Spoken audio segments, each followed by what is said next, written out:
The Pacers suck, and nobody's paying enough attention to it. What is going on, and why is this team now being listed as a team to watch at the trade deadline? What could they do out there on the market? I'm Trevor Lane. This is the Basketball Bulletin. Make sure you subscribe to the channel. Only about 20% of you watching right now are actually subscribed to the channel. The other 80% of you, you know what to do. Smash that subscribe button. All right, so let's see what's going on with the Indiana Pacers.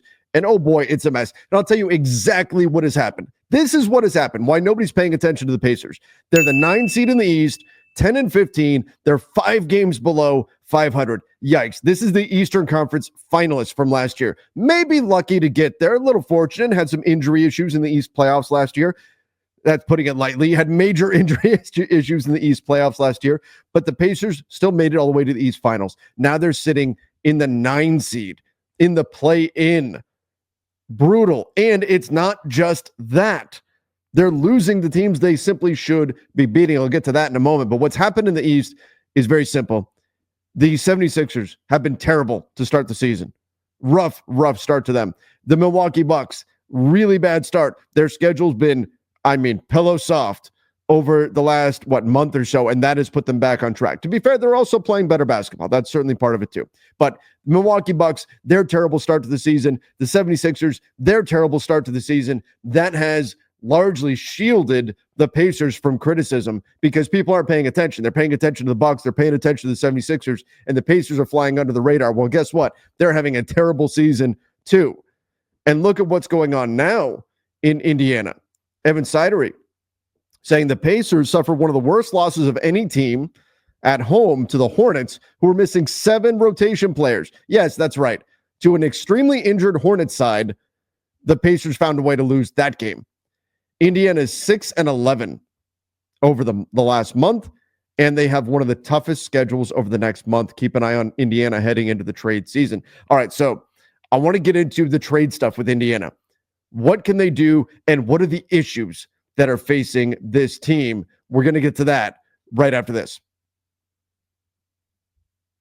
PrizePicks is the #1 independently owned daily fantasy sports platform in North America, but most importantly, it is a ton of fun and super easy to play. All you have to do is make 2 to 6 selections, picking more or less on some of your favorite players around the NBA. If you know ball, you can turn it into cash, and not just basketball, football, soccer, baseball, all kinds of sports you can find on PrizePicks.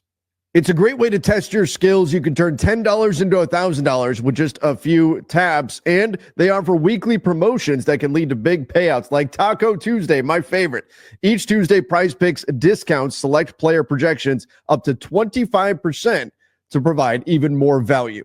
Personally, I love finding players that are on heaters and selecting less for them, assuming that they will regress to the mean. And on the flip side, I find players that are on cold streaks and assume once again that regression will hit and they will return to those normal numbers. So I smash the more button on those ones.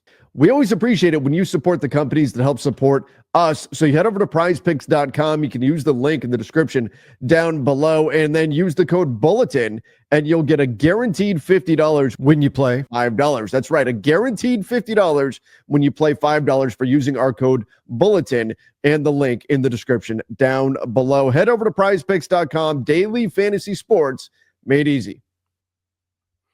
All right, again, everybody use that code Bulletin. You can see it right there. There it is. Use that code Bulletin over at PrizePicks. They have that great deal going on right now. I'll put the link in the description down below for all of you as well. All right, so here's what's going on with the Pacers when we dig into their advanced metrics and see what's really happening. And then who do you blame on the team? There's a couple of players that I think really should be playing a lot better. So here's the issue with the Pacers. You look at their right now, their defensive rating. This is the biggest thing.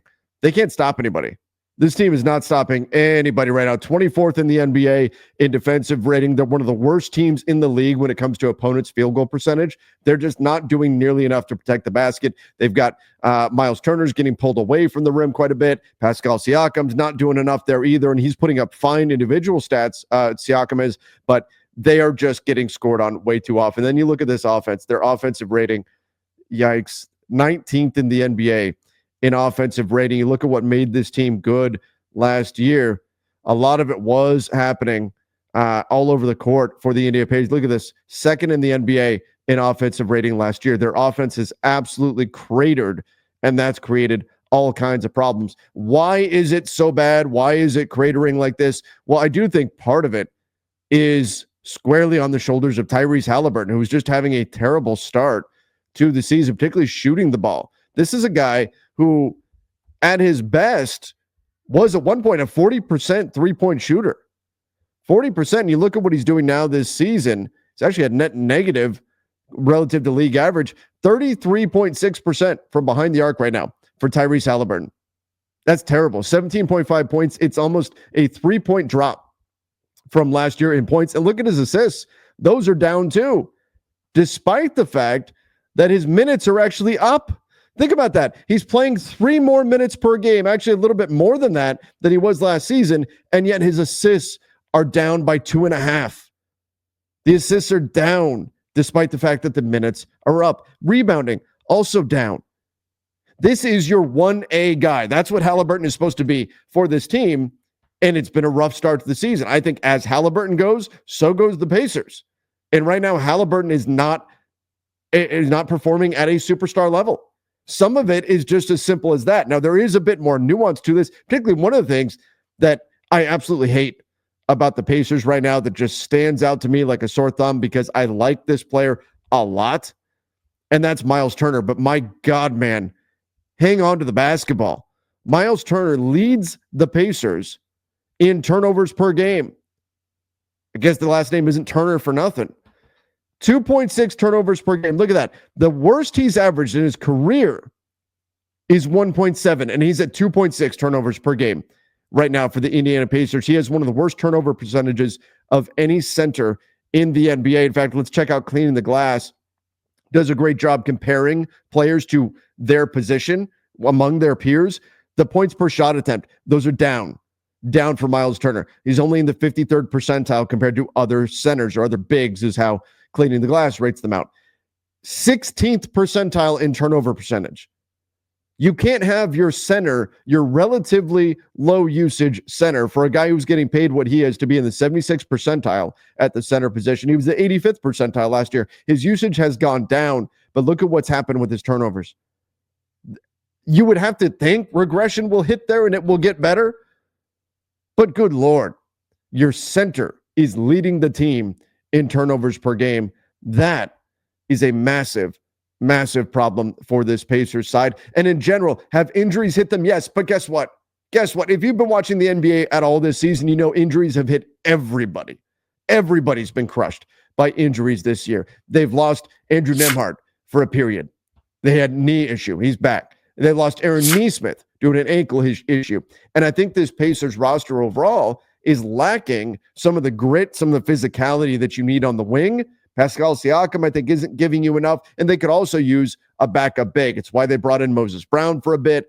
They lost James Wiseman due to injury, but they brought in Moses Brown for a little bit. They just moved on from him, but they could use another big. They could also use a bit more physicality at the wing position, and particularly a defensive wing. So taking a look at their salaries, the Pacers, are they in need of a trade? I think yes, because looking at this roster, they've spent a lot of money on Haliburton, on Siakam, on Turner.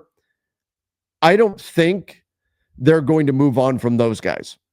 Turner, the only way they're moving on from Turner, who's at $20 million, it's an expiring contract. The only way they move on from Miles Turner is if they decide we don't want to pay him on his next deal. Everything we've heard so far is that Miles, this is why you're not hearing more Miles Turner trade rumors right now.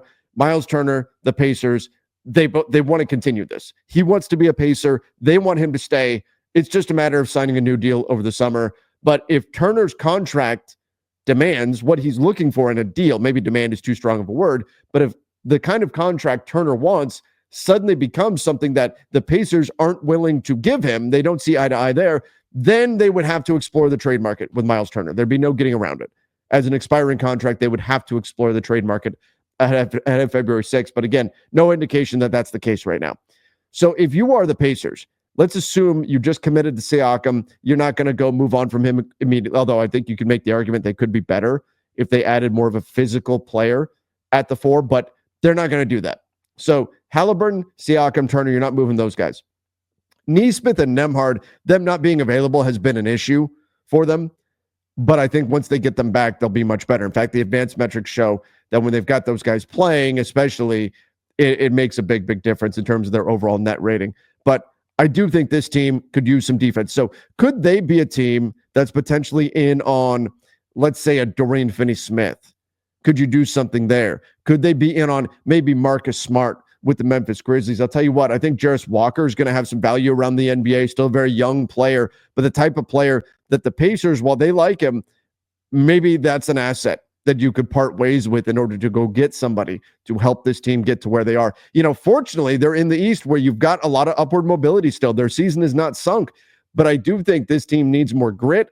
They need more physicality, and they damn sure need more defense. And in the meantime, you got to hope Tyrese Haliburton's offensive game comes back around. You got to hope that Miles Turner, his offensive game comes back around in terms of the turnovers. Hope that some things get back to normal with this club, because what made them elite last season, at least in the East, was their offense. And the offense is simply not there right now. But they're also getting lit up defensively. I think you can try to bank on the idea that the offense will come back around. Sure, they could probably use another shooter, and maybe you can find something like that out there on the market. But ultimately, they need to add defense to this club. So as Evan Sidery says, keep an eye on them in the trade market to see if they're going to make a move here. I think it would make a lot of sense for them to be in on one of the defensive wings that could be out there, as well as another big. We talk about some of the bigs that are out there on the market. Jonas Valanciunas, Robert Williams, players like that. DeAndre Ayton would be a much bigger deal. But still, there's some players that are out there. Their old friend Goga Batanzde. What if you can get him? Bring him back from the Orlando Magic. I do think they could use a true backup big for Miles Turner. They could use somebody to play that spot, especially after losing James Wiseman. And then you need somebody who can lock in defensively on the wing while you're hoping that you see that positive regression occurring in their offensive game. But everybody, let me know your thoughts in the comment section. What do you think the Pacers should do out there on the market? Should they move on from these guys? Should they try to go be a buyer out there on the market and add pieces to help them win right now? Or was it the last season is just a fluke and this roster is simply not good enough? And if that's the case, should we see something more drastic, like perhaps moving off of someone like Pascal Siakam? Let me know your thoughts in the comment section, and go check out our latest video on the Lakers, LeBron James, and teams already circling to maybe try to land a trade for the Lakers star. Go check that out right now.